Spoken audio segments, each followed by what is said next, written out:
नारी चेतना का स्वर महादेवी वर्मा जी। महान कवयित्री महादेवी वर्मा का जन्म ऐसे समय में हुआ जब साहित्य सृजन के क्षेत्र में पुरुष वर्ग का वर्चस्व था, पर महादेवी ने केवल साहित्य ही नहीं, सामाजिक व राजनीतिक क्षेत्र में अपनी सशक्त उपस्थिति से समस्त नारी वर्ग का मस्तक गर्व से उन्नत किया।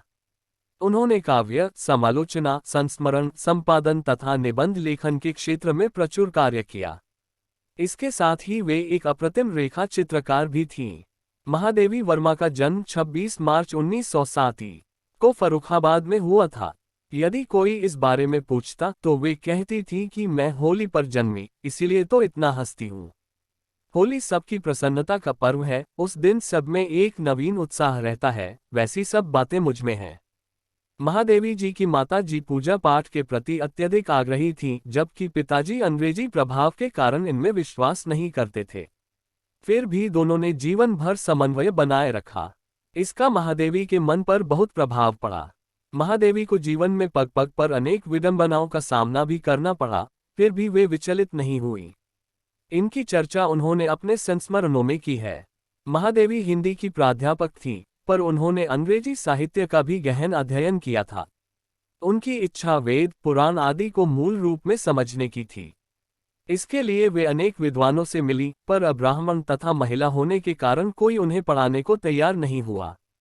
काशी हिंदू विश्वविद्यालय ने तो उन्हें किसी पाठ्यक्रम में प्रवेश देना भी उचित नहीं समझा। इसकी पीड़ा महादेवी वर्मा को जीवन भर रही। महादेवी वर्मा कोमल भावनाओं की संवाहक थीं। 7 वर्ष की अवस्था में उन्होंने पहली कविता लिखी थी, आओ प्यारे तारे आओ, मेरे आंगन में बिछ जाओ। रूढ़िवादी परिवार में जन्मी होने के कारण उनका विवाह 9 वर्ष की अवस्था में कर दिया गया, पर उनकी इच्छा पढ़ने और आगे बढ़ने की थी। इसलिए उन्होंने ससुराल की बजाय शिक्षा का मार्ग चुना। 1932 में उन्होंने प्रयाग विश्वविद्यालय से संस्कृत में M.A. किया। इसके बाद वे उच्च शिक्षा के लिए विदेश जाना चाहती थीं, पर गांधी जी ने उन्हें नारी शिक्षा के क्षेत्र में काम करने को प्रेरित किया। अतः उन्होंने प्रयाग में महिला विद्यापीठ महाविद्यालय की स्थापना की, जिसकी वे 1960 में कुलपति नियुक्त हुई। महिषी महादेवी के मन पर गांधी जी का व्यापक प्रभाव था।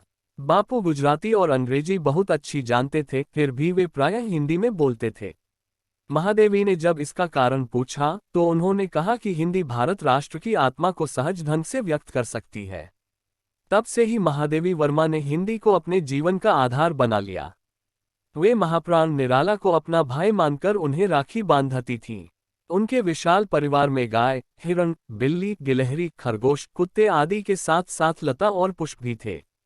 अपने संस्मरणों में उन्होंने इन सब की चर्चा की है। उन्होंने साहित्यकारों की सहायता के लिए प्रयाग में साहित्यकार संसद बनाए। संवेदनशील होने के कारण बाढ़ आदि प्राकृतिक प्रकोप के समय वे पीड़ितों की खुले दिल से सहायता करती थीं।